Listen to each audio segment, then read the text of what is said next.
دنیا میں لوگ بغیر سوچے سمجھے فتویٰ صادر کر دیتے ہیں، کہہ دیتے ہیں، فیصلہ کر دیتے ہیں، جبکہ ان کو پوری بات کا علم ہی نہیں ہوتا۔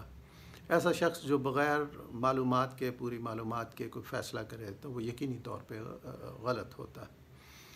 عموماً آپ نے دیکھا ہوگا کہ لوگ کسی بھی قصے یا کہانی کا آخری حصہ سنتے ہیں، دیکھتے ہیں اور اس کے بعد اپنا فیصلہ صادر کر دیتے ہیں۔ آئیے آپ کو ایک واقعہ سناتے ہیں جو ماضی کا ہے اور ائمہ اہل بیت میں سے ایک امام کی زندگی میں یہ وقوع پذیر ہوا۔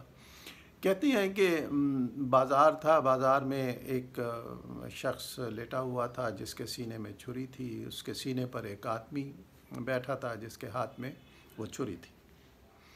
جو نیچے شخص تھا مقتول، وہ قتل ہو گیا۔ لوگوں نے اسے پکڑا، عینی شواہد موجود تھے کہ جی ہم نے دیکھا اور اس کے چھاتی پہ یہ سوار تھا، چھری اس کے ہاتھ میں تھی، چھری سینے میں تھی۔ عینی شواہد موجود تھے۔ معاملہ قاضی کی عدالت میں پہنچا اور وہاں سے گواہوں کی موجودگی میں، کیونکہ عینی گواہ تھے، لہذا فیصلہ ہو گیا کہ یہ قاتل ہے اور اسے قتل کر دیا جائے۔ معاملہ امام وقت کے پاس پہنچا تو آپ نے اس کا فیصلہ کیا اور وہ حد جاری کرنے سے، یعنی اسے قتل کرنے سے روکا، اور پھر آپ نے یہ فرمایا کہ دراصل یہ شخص قاتل نہیں ہے بلکہ یہ تو اس کی جان بچانے کی کوشش کر رہا تھا۔ واقعہ ایسے ہوا کہ ایک کسائی نے ایک جانور ذبح کیا، چھری اس نے اپنے ایک طرف رکھی، چھری پہ خون لگا تھا، اوپر فضا میں ایک چیل تھی، اس نے اسے اپنی خوراک سمجھا، چھری پہ وہ جھپٹی اور اسے اٹھا کر لے گئی۔ جب فضا میں بلند ہوئی تو وہ گوشت نہیں تھا، چھری تھی، اس کے لیے بیکار تھی۔ اس نے اپنے پنجوں کی گرفت سے چھری کو آزاد کیا، چھری نیچے اس شخص کے سینے میں آ لگی، اور یہ جو شخص اس کے سینے پہ سوار ہے وہ یہ چھری نکال رہا تھا تاکہ اس کی جان بچ سکے۔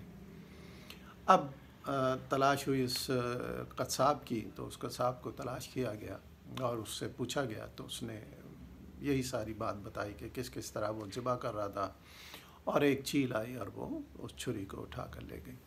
اس طرح سے وہ جو شخص زندگی بچانا چاہ رہا تھا، جو بظاہر قاتل نظر آ رہا تھا، سینے پہ سوار تھا، ہاتھ میں چھری تھی، وہ قتل ہونے سے بچ گیا۔ آپ دیکھیے کہ لوگوں نے جو گواہی دی ان کے سامنے پوری معلومات نہیں تھی، اور نامکمل معلومات کی بنیاد پر انہوں نے اپنا ایک فیصلہ کیا کہ یہی قاتل ہے۔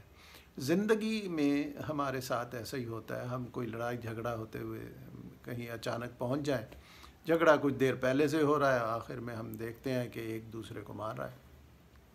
جو مار رہا ہوتا ہے ہماری نظر میں وہ ظالم ہو جاتا ہے اور دوسرا مظلوم ہو جاتا ہے۔ ہم یہ جانے بغیر یہ فیصلہ دے دیتے ہیں کہ جس کو مارا جا رہا ہے اس کا جرم کیا ہے، اس نے کیا کیا ہے۔ جب تک ہم یہ جان نہ لیں، ہم کوئی فیصلہ ہمیں نہیں کرنا چاہیے، ہمیں کسی نتیجے پر نہیں پہنچنا چاہیے۔ زندگی میں ہمارے رویے اسی طرح ہیں، ہم ادھوری کہانیاں اور قصے دیکھتے ہیں اور پھر اپنے فیصلے صادر کرتے ہیں۔